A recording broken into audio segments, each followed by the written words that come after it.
China has escalated the diplomatic standoff with India. Chinese officials claim that they've cancelled the meeting between Prime Minister Modi and Chinese Premier Xi Jinping. According to China, the two leaders were supposed to meet in Hamburg on the sidelines of the G20 meeting. However, India says that the two sides were never meant to have a formal meeting and that China, in fact, had reached out asking for a meeting. In fact, they're basically saying that Prime Minister Modi's schedule stays as it was.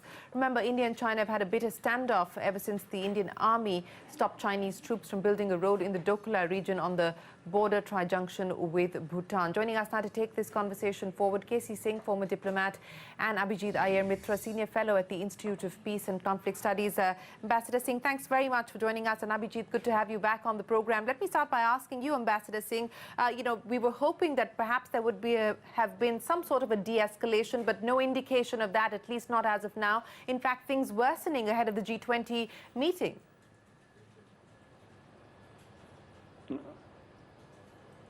I'm sorry, are you asking me? It was breaking up. Yes, I was asking you. I said that we were hoping that things would have de-escalated, no, I got the but question. It looks like there is I got the question. Yeah, there's a further escalation. Go ahead. Yes, that's absolutely right, because you can see from the tone of their ambassador in Delhi, the tone adopted by media there, spokesman of their foreign ministry, defense ministry, there's been a gradual sharpness of the tone over the last 10 days. Normally what happens is they say it once or twice. Global Times, you can understand, adopting a tone like that. So they use indirect means to convey it. But for direct sharpness, and particularly today, if they are saying they've called off a meeting, that's definitely adding insult to injury. That may or may not be true, but I think there is a purpose behind it. They are trying to embarrass Prime Minister Modi. Well, it clearly seems to be the case because India has said that the Prime Minister's schedule stays as is, and of course they haven't put that out officially, but what Ministry of External Affairs sources suggest is that the meeting in fact had been sought by the Chinese. Abhijit, how do you respond to what have been the developments of the day today? Two words, Shireen: furious impotence. I think that's what's coming out of Beijing at the moment. They've been, like we discussed yesterday, they're always hyperballistic, and the problem is they've overreached themselves. They've made too much of a noise, they've thrown too much of a tantrum, and now nobody's willing to take them seriously. If you remember yesterday we spoke about this, that the escalation isn't going to come from the Indian side.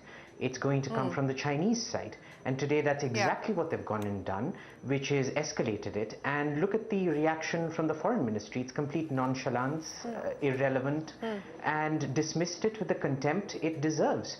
So all up, very good on the MEA and the government. They're dealing with this extremely well. And I'm surprised at how, frankly, incompetent the Chinese seem to be at dealing with this situation.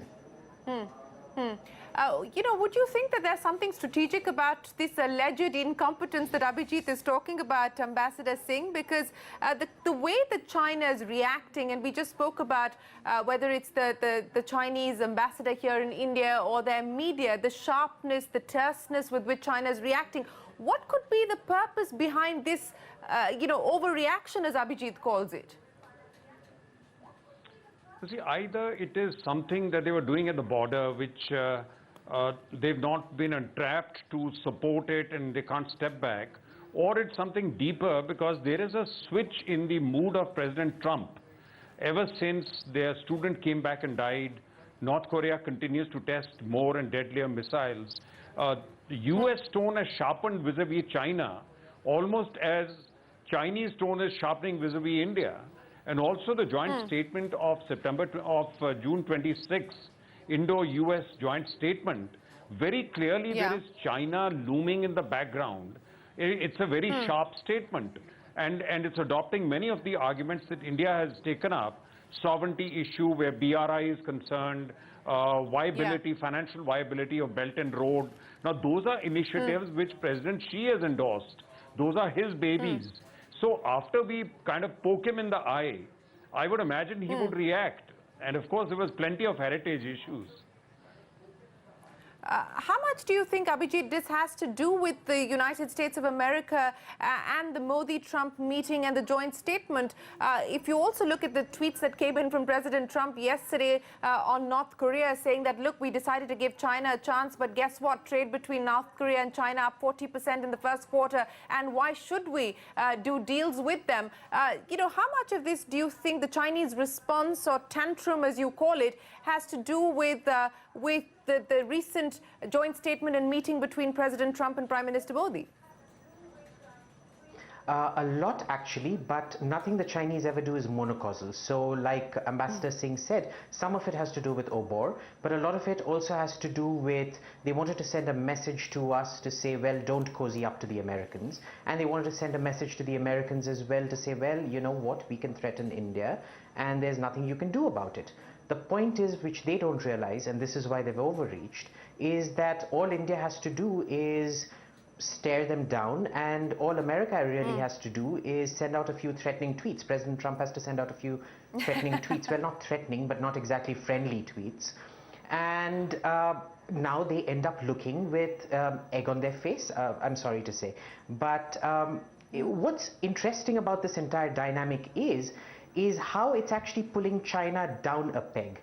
If you remember, it's always India gets equated with Pakistan, and today my colleague Samir made this very interesting point, that when China starts threatening and bullying India, it's an India-China hyphenation that takes place, which for them is one of the biggest insults to their ego that can actually happen, which I personally find very amusing, but I don't think the Chinese find it amusing at all.